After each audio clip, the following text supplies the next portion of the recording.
Assalamualaikum warahmatullahi wabarakatuh, sahabatku. Video kali ini saya mengambil topik stress management at workplace. Jadi mengelola stres di tempat kerja. Jadi tentu bahasa nanti banyak terjadi di tempat kerja. Gitu. Baik, apa itu stres? Ya, stres adalah reaksi negatif seseorang baik secara fisik maupun non-fisik terhadap adanya aksi yang terjadi pada dirinya. Jadi stres itu adalah reaksi negatif ya, untuk menyikapi, untuk menghadapi atau mungkin bagaimana reaksi kita terhadap sesuatu yang terjadi pada diri kita. Kalau itu nanti kita tidak bisa mengatasi dengan baik, ya terjadilah yang namanya stres. Jadi sekali lagi, stres itu adalah reaksi negatif dari diri kita, baik fisik maupun non fisik, terhadap adanya aksi atau sesuatu yang terjadi pada diri kita.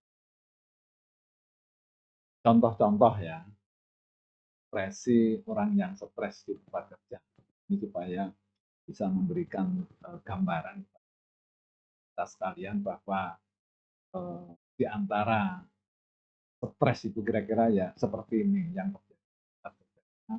Yang akan saya berikan contoh-contoh ini sangat banyak terjadi di tempat kerja. Pertama, kalau kita ini tahu teman kita naik pangkat ya, itu teman kita naik pangkat, kita ini bisa stres ya. Mengapa lah ini nanti yang kita bahas. Kenapa teman orang lain yang berubah, tapi kita menjadi stres. Gitu. Perasaan iri, kemudian merasa mungkin bisa saja merasa diakhirikan atau apa, kenapa kok temannya pangkat saya kok tidak, nah, itu menjadi stres gitu. Kemudian sudah 10 tahun ya tidak naik pangkat gitu. Jadi karena ini kan sesuatu yang stabil gitu ya, jadi sudah 10 tahun pangkatnya tetap itu, kemudian jabatannya tetap, kemudian pekerjaannya tetap, itu bisa menyebabkan kita ini stres. Kemudian gagal tidak jadi manajer, jadi bisa jadi kita ini tiap periode kan ada yang namanya promosi gitu ya. Kita kebetulan ikut sertakan di dalam seleksi, katakanlah menjadi manajer. Pada saat kita gagal tidak bisa lulus jadi manajer, nah itu biasanya juga terjadi stres gitu. Kecewa, kemudian berlanjut ke stres. Kemudian tidak bisa mengikuti perkembangan teknologi. Ya, khususnya untuk karyawan atau pegawai yang sudah agak umur begitu, itu ada perkembangan teknologi menggunakan sistem informasi, menggunakan komputerisasi, ya kadang-kadang tidak bisa mengikuti ya perkembangan teknologi itu, sehingga orang bisa stres karena melihat anak-anak muda, pegawai-pegawai baru itu sangat pinter, canggih, menggunakan teknologi modern. Ya, kita sebagai pegawai yang sudah agak lama, kemudian umur juga sudah mungkin hampir pensiun, itu kadang-kadang kita bisa stres juga gitu, karena tidak bisa mengikuti perkembangan teknologi. Kemudian kita bisa stres ya, atau karyawan itu bisa stres pada saat habis dimarahi atasannya. Atasannya itu memarahinya agak, ya, agak berlebihan gitu, sehingga membuat karyawan atau pegawai ini bisa stres. Gitu. Kemudian juga terima surat peringatan terakhir. Mungkin bisa jadi kita membuat kesalahan-kesalahan. Ternyata kesalahan itu tidak segera kita perbaiki, sehingga terjadi kesalahan lagi sampai kita mendapatkan peringatan terakhir. Nah, ini bisa membuat kita stres juga. Kemudian konflik dengan atasannya. Nah ini apalagi ya, kita sebagai pegawai yang kita ini sampai terjadi konflik dengan atasan, tentu dari pihak bawahan atau karyawan itu yang stresnya lebih serius daripada atasannya gitu. Kalau atasannya mungkin dari karena dia kuasa, karena juga merasa menang ya posisi, maka tidak terlalu stres. Tetapi yang stres itu justru orang atau bawahannya yang konflik tadi. Kemudian pekerjaan overload, jadi terlalu banyak ya pekerjaan yang dibebankan atau diberikan kepada kita sehingga waktu untuk penyelesaian itu kurang, tetapi minta segera selesai. Nah itu bisa membuat kita ini stres. Kemudian juga diberi target terlalu tinggi. Jadi, bisa jadi atau seringkali saya melihat kita melihat bahwa seorang atasan itu memberikan target yang tidak rasional.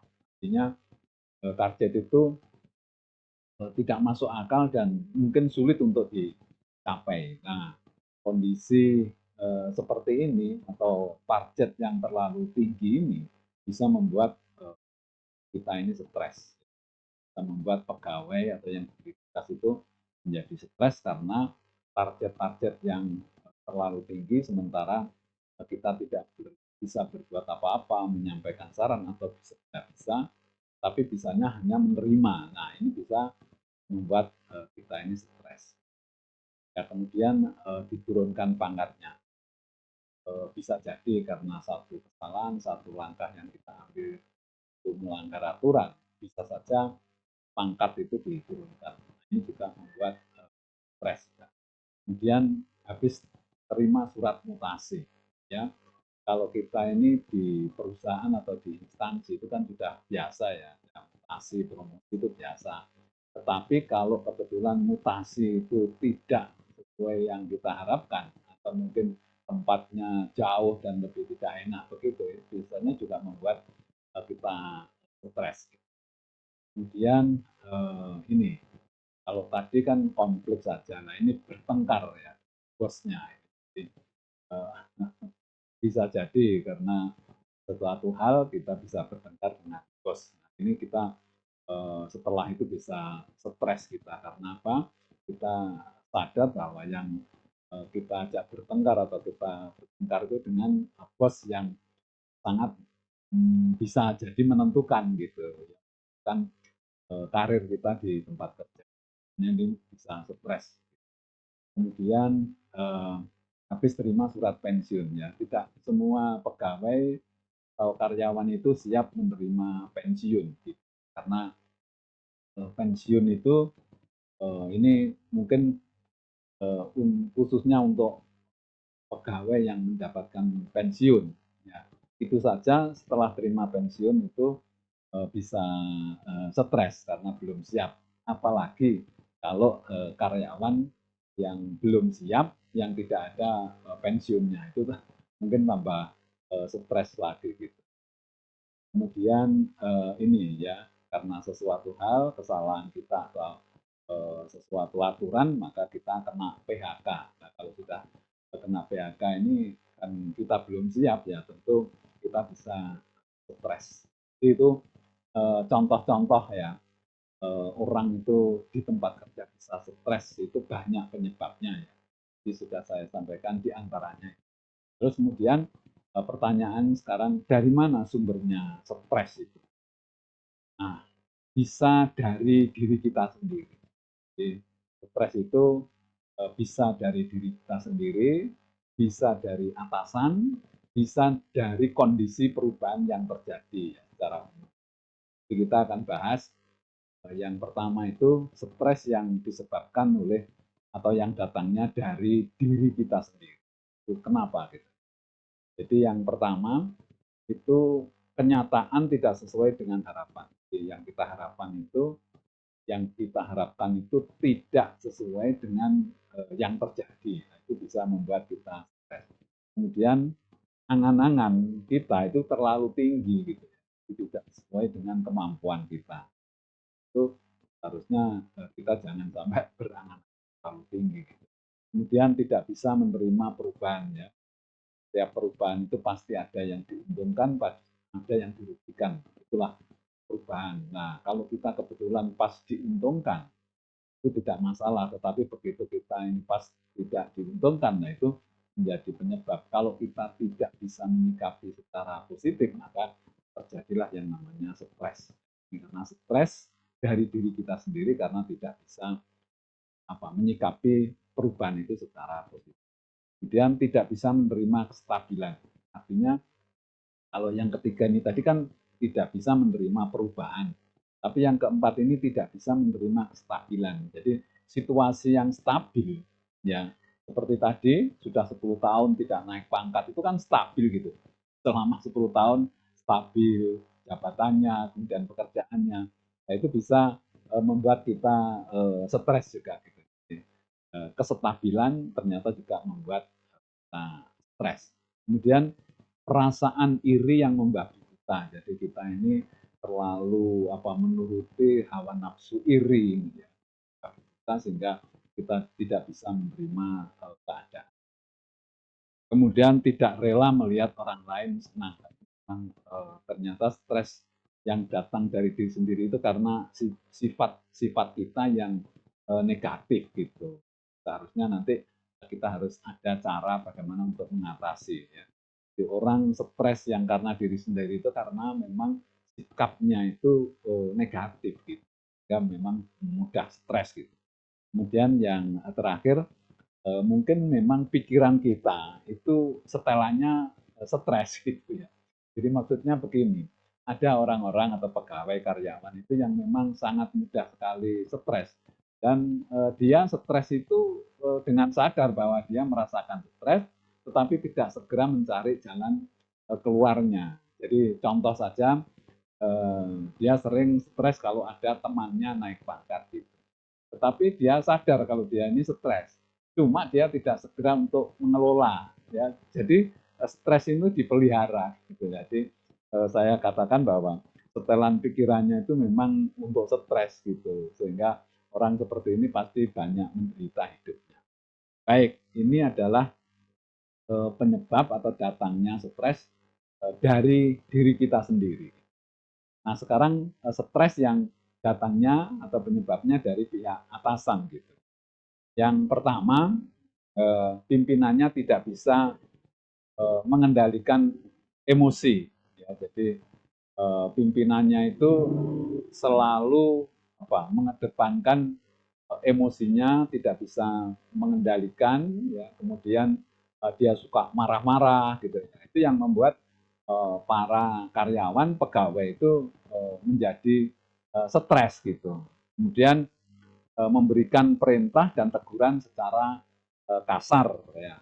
Kemudian memberi beban kerja terlalu banyak gitu ya. Jadi atasan itu sudah tidak peduli ya. Pekerjaan semua diberikan kepada karyawan sehingga karyawan itu menjadi stres karena pekerjaan atau overload tadi itu ya, pekerjaan yang terlalu banyak itu. Kemudian yang keempat, mematok target yang tidak rasional tadi itu. Jadi makanya kita ini harusnya berpikir kalau mau memberikan target atau tujuan daripada atau target itu kepada karyawan itu harus dipikir dulu gitu loh. Jangan sampai kita target itu tidak rasional. Kemudian tidak peduli dengan kesulitan bawahan. Di bawahan itu kan mesti ada kesulitan baik itu secara teknis ya. Bahkan bisa jadi karyawan itu ada kesulitan secara pribadi. Nah, kalau itu disampaikan tentunya kita harusnya peduli gitu. Tapi atasan bisa jadi tidak peduli karena itu urusan bukan dinas, urusan pribadi. Urusan dinas saja dia tidak mau tahu, yang penting tahu beres. Gitu. Nah ini membuat karyawan bisa stres gitu. Kemudian pimpinan itu atau atasan itu terlalu profit oriented gitu ya. Ya sama sekali tidak melihat tidak human oriented, jadi tidak memperhatikan bagaimana sumber daya manusia. Jadi isinya cuma apa, profit, keuntungan terus gitu ya. Ini bisa membuat karyawan itu stres. Kemudian juga memang attitude ya dari atasan itu tidak baik, dari sikap perilakunya memang tidak pantas ya menjadi atasan, tapi karena memang ini istilahnya itu apa? Karena kekuasaan atau diberikan mandat gitu. Ya, yang seperti ini kadang-kadang banyak di perusahaan yang dikelola oleh keluarga gitu ya, karena merasa memang didudukkan sebagai pimpinan karena memang hubungan keluarga. Nah, kalau tidak attitude-nya tidak baik pun kadang-kadang tidak tidak diganti itu karena memang dia memiliki hak untuk duduk di posisi itu karena dia keluarga. Nah, oleh karena itu seharusnya kita sebagai atasan gitu harus tahu bahwa apa yang kita lakukan itu bisa jadi menyebabkan orang-orang menjadi stres. Dan yang perlu diketahui oleh pihak atasan atau para pimpinan bahwa stres itu kan di atasnya kecewa. Gitu. Padahal kecewa saja itu akan menurunkan semangat kerja para karyawan. Apalagi kalau sudah pada tingkatan stres. Jadi pastilah motivasi atau semangat kerjanya karyawan itu akan turun. Ya, kalau motivasi karyawan itu turun, siapa yang rugi? Ya tentu atasan ini, karena sukses tidaknya atasan itu kan didukung oleh anak buahnya. Nah, kalau anak buahnya itu banyak yang stres, semangatnya banyak yang turun, nah tentu kinerjanya pasti melorot. Gitu. Ya, oleh karena itu nanti ada bagaimana caranya mengatasi tidak stres atau mengantisipasi stres ini dari pihak atas. Kemudian yang ketiga itu karena kondisi perubahan secara umum gitu. Itu bisa membuat kita stres. Itu bisa karyawan, bisa pegawai, tetapi juga bisa pimpinan itu sendiri atau atasan itu bisa juga ikut stres karena kondisi perubahan. Ya, yang pertama adanya perubahan peraturan internnya. Di intern perusahaan atau di organisasi itu ada perubahan aturan yang itu aturan itu ya kalau dilihat itu agak tidak menguntungkan gitu bagi anggota organisasi itu. Jadi bisa membuat stres. Kemudian adanya perubahan peraturan dari ekstern, umpamanya dari pemerintah gitu ya. Itu bisa saja mengancam keeksistensi dari perusahaan itu sehingga orang yang ada di perusahaan itu bisa stres gara-gara ada peraturan ya dari ekstern dari pemerintah dari pihak penguasa ya yang merugikan gitu ya yang menyulitkan perusahaan itu untuk kehidupan berikutnya atau eksistensinya. Kemudian kenaikan harga barang kebutuhan ini kan satu perubahan yang luar biasa yang pengaruhnya itu ke berbagai aspek kehidupan termasuk di organisasi itu. Jadi kenaikan barang atau harga barang itu terutama bahan bakar, begitu bahan bakar itu naik semua harga-harga itu akan naik. Nah, ini akan membuat organisasi itu kesulitan ya untuk bisa berlanjut atau untuk mempertahankan eksistensinya itu sulit sehingga bisa membuat baik itu karyawan maupun pihak manajemen itu bisa stres. Kemudian kemajuan teknologi. Nah, ini juga membuat perusahaan ini anggota perusahaan stres karena apa? Karena kemajuan teknologi ini kalau tidak diikuti itu kita tergerus oleh kemajuan atau perubahan itu, tetapi begitu kita mengikuti biayanya juga mahal gitu. Sehingga ini ya seperti makan buah si malakama gitu. Tidak diikuti nanti kita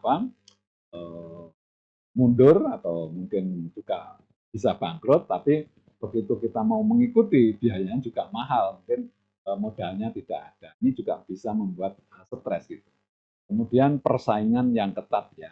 Jadi mungkin bisa saja 5 tahun yang lalu itu masih enak-enak gitu ya.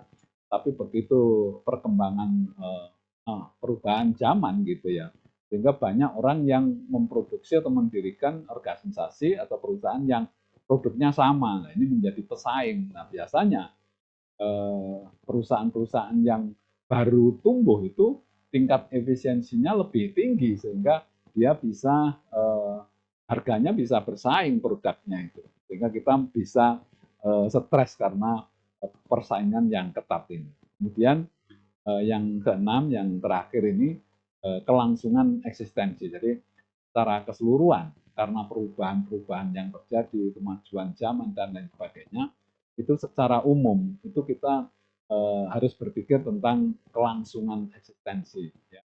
Jadi banyak perusahaan-perusahaan besar yang karena kemajuan teknologi itu bisa bangkrut. Nah, ini bagaimana adanya kondisi perubahan, tapi kita masih bisa eksis. Itu yang perlu dipikirkan dan ini bisa jadi membuat para manajemen organisasi atau perusahaan itu bisa stres. Gitu. Baik, itu kira-kira penyebab atau dari mana asalnya stres. Yang pertama tadi dari diri kita sendiri, yang kedua dari pihak atasan, dan yang ketiga karena kondisi perubahan itu. Nah, bagaimana cara mengelola stres ini? Ya, yang ya stres itu bisa terjadi kapan saja. Kemudian stres itu manusiawi, ya. Stres itu bisa diperkecil dan stres itu bisa dihindari. Dan sekarang bagaimana cara mengelola stres itu? Yang pertama kalau itu dari pihak diri kita sendiri, ya dari kita sendiri. Tadi kan penyebabnya bisa dari diri kita sendiri lah. Bagaimana sekarang cara mengatasinya? Yang pertama sadar ya bahwa stres itu akan menyiksa diri kita. Ya, jadi stres itu harus disadari bahwa orang stres itu pasti tersiksa. Gitu. Oleh karena itu seharusnya begitu kita merasakan stres, itu harus segera dicari solusinya, dicari jalan keluarnya supaya stres ini tidak terlalu lama. Kemudian memperkecil rasa iri. Jadi yang menyebabkan kita stres itu kan rasa iri itu, ego dan juga keinginan-keinginan yang terlalu muluk-muluk gitu ya. Sehingga itu yang harus kita perkecil. Jadi rasa iri dan ego kita itu kita kendalikan, kita perkecil, kita minimalisir gitu. Kemudian yang terjadi saat ini adalah yang terbaik. Nah, ini sesuatu yang memang mudah dikatakan tetapi sulit untuk kita melaksanakan gitu. Atau kita menyadari saat ini yang terbaik itu yang susah gitu. Jadi maksudnya gini. Jadi kalau kita ini sudah berusaha semaksimal mungkin sesuatu perjuangan gitu ya. Tetapi yang terjadi ternyata kok di luar ya yang kita harapkan, jauh dari yang kita harapkan, yang terjadi itu ya ternyata tidak sesuai dengan yang kita harapkan, maka kita harus berpikir, kita harus memiliki satu pemahaman bahwa yang terjadi pada saat ini itulah yang terbaik. Yang penting kita sudah berusaha. Karena apa? Karena Allah itu memberikan kekuatan potensi kepada manusia itu untuk berusaha. Kemudian pada saat kita ini berusaha, bekerja sebaik mungkin, kemudian kita berusaha supaya sesuatu itu terjadi lebih baik gitu. Itu kan kita berusaha dan itu Tuhan tahu gitu. Allah itu tahu gitu. Nah, pada saat kita hasilnya seperti apa, itu ternyata kita tidak ada kemampuan. Yang menentukan adalah Allah gitu. Jadi kalau ternyata belum bisa tercapai, maka Allah itu memang menginginkan kondisinya seperti itu. Artinya yang terjadi ya seperti ini yang diberikan oleh Allah. Karena Allah yang paling tahu ya kondisi kita ini, Allah yang paling tahu. Jadi kita sendiri sebagai manusia itu yang paling baik untuk kita ini tidak tahu. Gitu. Tapi Allah yang lebih tahu. Sehingga kalau terjadi katakanlah mengikuti tes tadi manajer terus kemudian gagal, itu Allah tahu dan justru yang menskenario ya bahwa tidak lulus itu juga Allah ikut dominan menentukan gitu karena tahu Allah itu sebetulnya waktunya belum tepat atau mungkin akan diberikan jabatan yang lain begitu. Jadi yang terbaik untuk kita itu yang tahu itu adalah Allah bukan kita. Sehingga mau tidak mau kita ini harus bisa memahami bahwa apa yang terjadi saat ini adalah yang terbaik. Tetapi catatannya bahwa kita sudah berusaha semaksimal mungkin gitu. Nah, kalau kita ini males-malesan terus nggak mau belajar kemudian nggak lulus ya itu sunatullah, artinya ya pasti aja seperti itu nggak lulus karena memang kita nggak berusaha. Tetapi yang penting ya untuk memahami ini bahwa kita sudah berusaha, kemudian apa yang terjadi itu harus diyakini bahwa itulah yang terbaik karena Allah yang menentukan. Allah yang tahu tentang yang terbaik untuk kita. Kemudian ya tadi itu saya katakan bahwa Allah tahu dan menskenario ya, skenario apa yang terjadi pada diri kita. Kemudian mati, jodoh, rezeki Allah yang mengatur. Ini kita harus kita pahami bahwa ketentuan-ketentuan ya manusia itu sebenarnya sangat terbatas sekali ya. Kita ini tidak bisa banyak berbuat sesuatu. Yang bisa itu kita hanya berusaha. Nah, coba kita mati kita juga sudah nggak tahu. Bahkan kita waktu lahir gitu kita juga nggak ikut menentukan gitu ya. Karena Allah yang menentukan kenapa kita lahir di daerah Surabaya, bapaknya kok Pak A gitu, kok bukan Pak B gitu ya. Jadi kita tidak diberi kesempatan atau bahkan kita pada waktu mau dilahirkan itu kan tidak diajak bicara gitu, tidak diajak rundingan, kita tidak tahu lahir kita ini di mana, ibunya siapa ya, terus bagaimana nanti kehidupan kita itu matinya. Nah ini mati jodoh dan rezeki Allah yang mengatur. Artinya bahwa kalau kita ini mati itu banyak percayanya, tidak banyak membuat orang stres itu karena memang eh, segera bisa kita pahami dan kita yakini dan kita maklumi bahwa mati ini adalah betul-betul Allah yang mengatur gitu. Terus juga jodoh gitu. Jodoh ini kita juga tidak bisa menentukan gitu di mana jodoh kita gitu. Allah akan mempertemukan sehingga kita ketemu jodoh itu ternyata bisa jauh, bisa setengah jauh, bisa dekat gitu. Kapan kita mendapatkan jodoh itu juga kita tidak tahu. Kadang umur 20 sudah dapat jodoh, umur 25 sudah dapat jodoh. Kemudian bisa jadi umur sampai 40 belum mendapat. Jadi Allah itu yang menentukan dan itu tidak pernah kita merasa ya kalau ada yang stres itu jumlahnya tidak terlalu banyak gitu. Mungkin hanya orang-orang yang tidak segera dikasih jodoh itu mungkin agak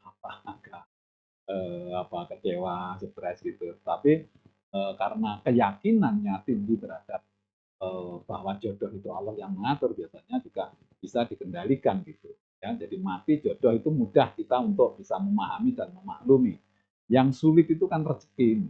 Jadi rezeki ini seharusnya juga sama keyakinan kita seperti mati dan jodoh, tetapi kenyataan di dalam kehidupan itu tidak seperti itu. Jadi justru rezeki ini yang sering kali membuat kita ini stres. Oleh karena itu banyak ya di masyarakat itu kan seperti rebutan kekuasaan ya sampai terjadi saling jegal menjegal dan lain sebagainya.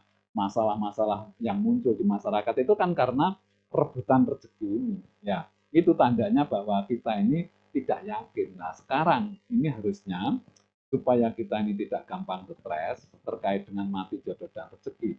Kita ini harus yakin bahwa rezeki ini Allah yang mengatur gitu. Ya, manusia itu sebenarnya tidak bisa apa-apa gitu.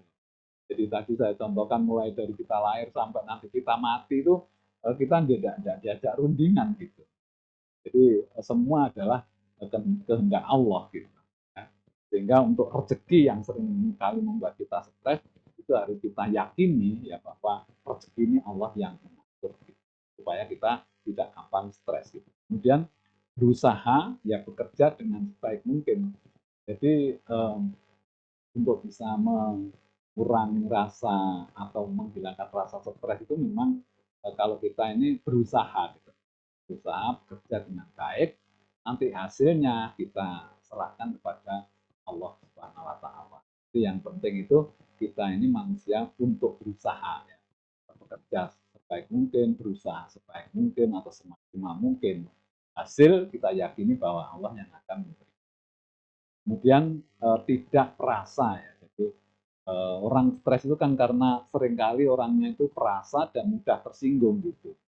Jadi kita usahakan kita ini bisa bersabar, bisa mengelola perasaan kita, tidak mudah tersinggung dan lain sebagainya. Karena orang perasa dan mudah tersinggung itu mudah stres gitu. Ya. Kemudian yang kedelapan, memperbanyak ya, tentu memperbanyak rasa syukur.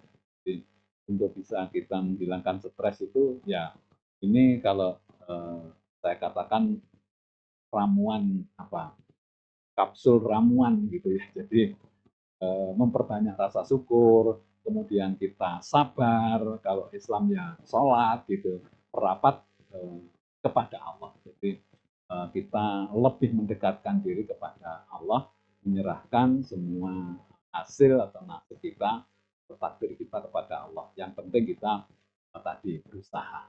Jadi ini kira-kira yang bisa kita lakukan untuk mengurangi atau bahkan menghilangkan rasa stres yang datang dari diri kita sendiri.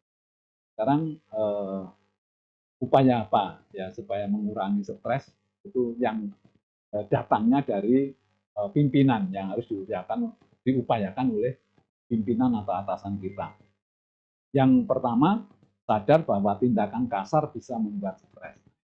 Jadi seorang atasan atau pimpinan itu harus menyadari bahwa tindakan kasar itu bisa membuat anak buahnya stres. Gitu. Ya, stres akan menurunkan motivasi kerja. Hingga bagaimana caranya seorang atasan itu tidak bersikap dan perilaku kasar atau negatif gitu ya. Kemudian santun dalam memberikan perintah dan walaupun kita ini punya jabatan kuasa, tetapi bagaimanapun juga kalau kita ini memberikan perintah, itu kan minta tolong gitu ya. Kan artinya memberikan perintah itu kan pekerjaan untuk kepentingan kita, kita minta tolong bawahan kita untuk mengerjakan sesuatu yang kita perintahkan. Nah itu harus dengan cara yang santun.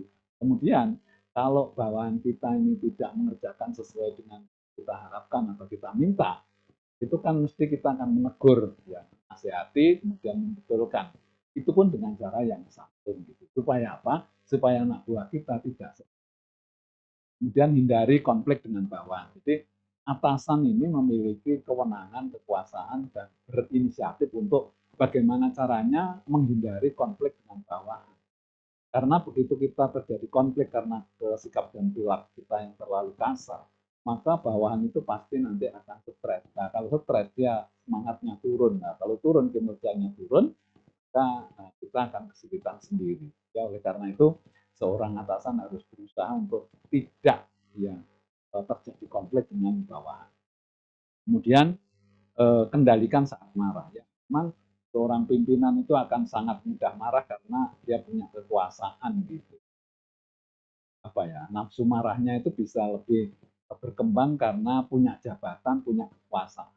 Tetapi pemimpin yang baik, yang ingin tidak terjadi stres di kalangan bawahannya, maka dia harus bisa mengendalikan marah. Harus kita sadari bahwa marah itu adalah sesuatu yang di dalam diri kita yang kontrolnya itu lepas. Artinya diri kita ini pada saat marah itu kontrolnya tidak jalan. Sehingga sangat mungkin bahwa kata-kata perilaku kita ini menyebabkan sesuatu yang kasar gitu, yang tidak biasanya keluar itu bisa keluar gara-gara kita. Karena itu yang perlu disadari oleh seorang pimpinan bahwa marah itu adalah perbuatan yang tidak menguntungkan bagi seorang pemimpin, sangat merugikan, kontraproduktif dan ya macam-macam lah, jadi kerugian. Ya. Kemudian bijak dan adil dalam menilai prestasi bawahan. Jadi supaya mengurangi stres ini, atau stres ini kan bisa disebabkan karena sikap dan perilaku kita tidak adil, tidak bijak di dalam menilai prestasi bawahan. Ya, ini harus dihindari. Kita harus berbuat bijak, bersikap adil di dalam menilai prestasi bawahan. Dan kita harus objektif ya.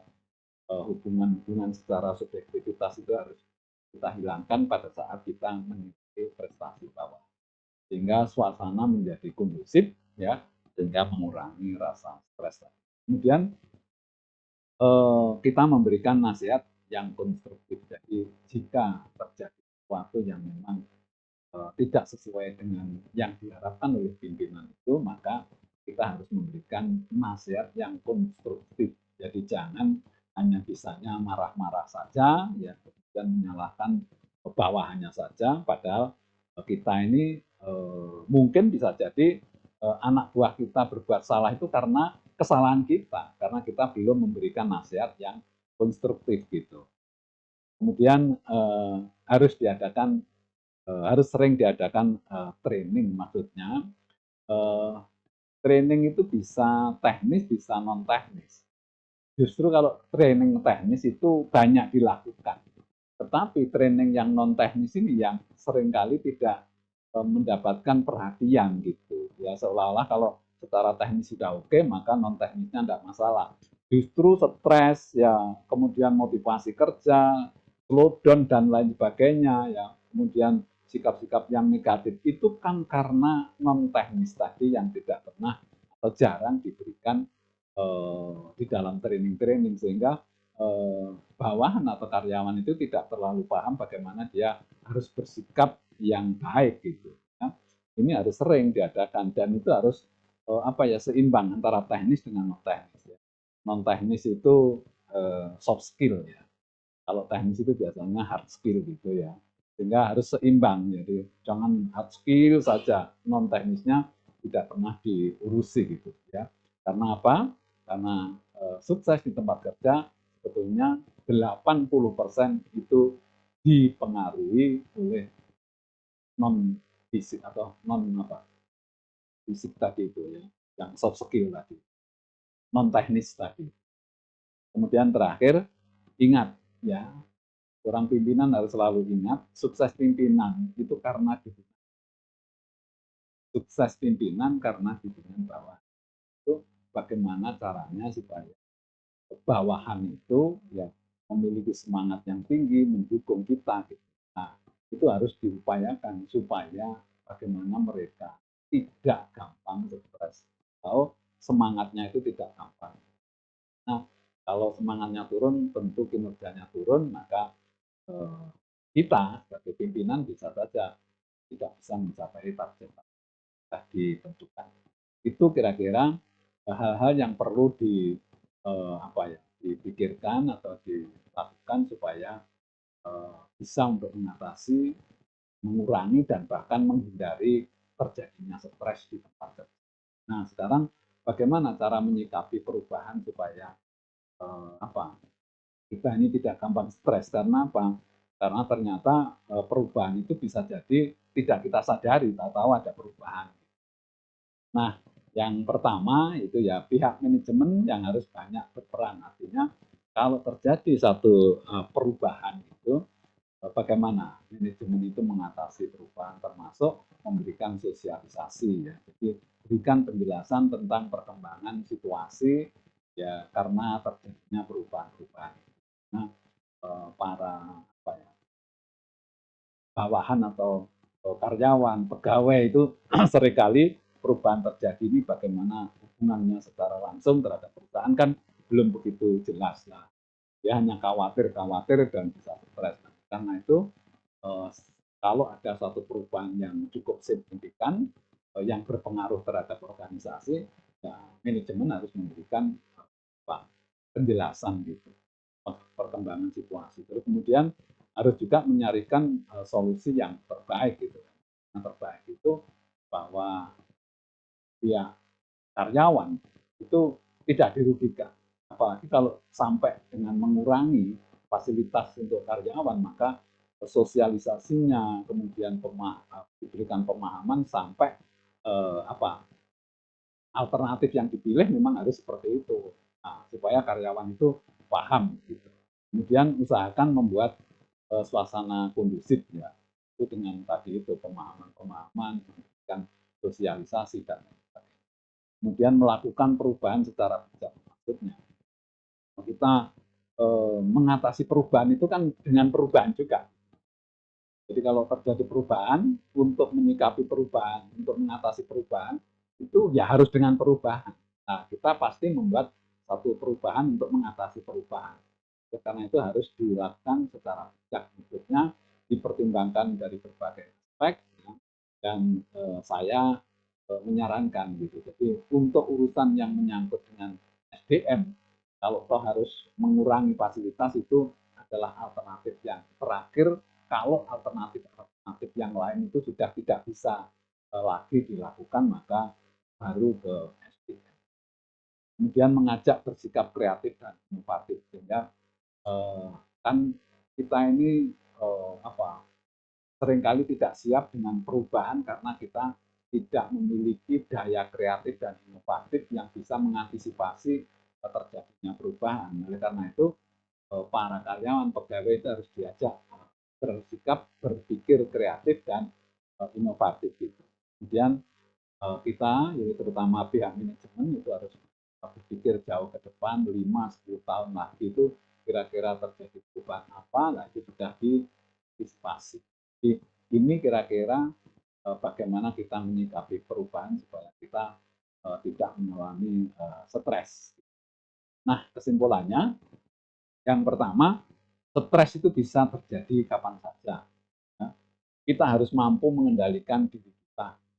Kemudian berpikir positif tentang perubahan. Ya. Atasan harus bersikap bijak agar tidak terjadi stres. Kemudian stres menurunkan motivasi dan kinerja akan menurun. Ya. Manajemen harus dominan dalam mengelola. Itu kira-kira yang bisa saya sampaikan, ya. Mudah-mudahan ada manfaatnya. Ini ada apa ini, pantun penutup ini. Jangan suka minum tetes karena bisa menyebabkan penyakit pikun. Jadi atasan jangan suka bikin stres, ya, karena bisa menyebabkan semangat kerja menurun. Wah, ya, ini pantun penutupnya begitu, ya. Kemudian minum es paling enak diberi terasi.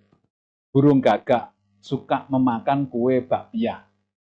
Jika stres harus segera diatasi, jika tidak, hidup kita akan tidak bahagia. Atau hidup kita tidak akan bahagia. Nah, mudah-mudahan dua pantun ini juga memberikan pemahaman kepada kita tentang stres tadi.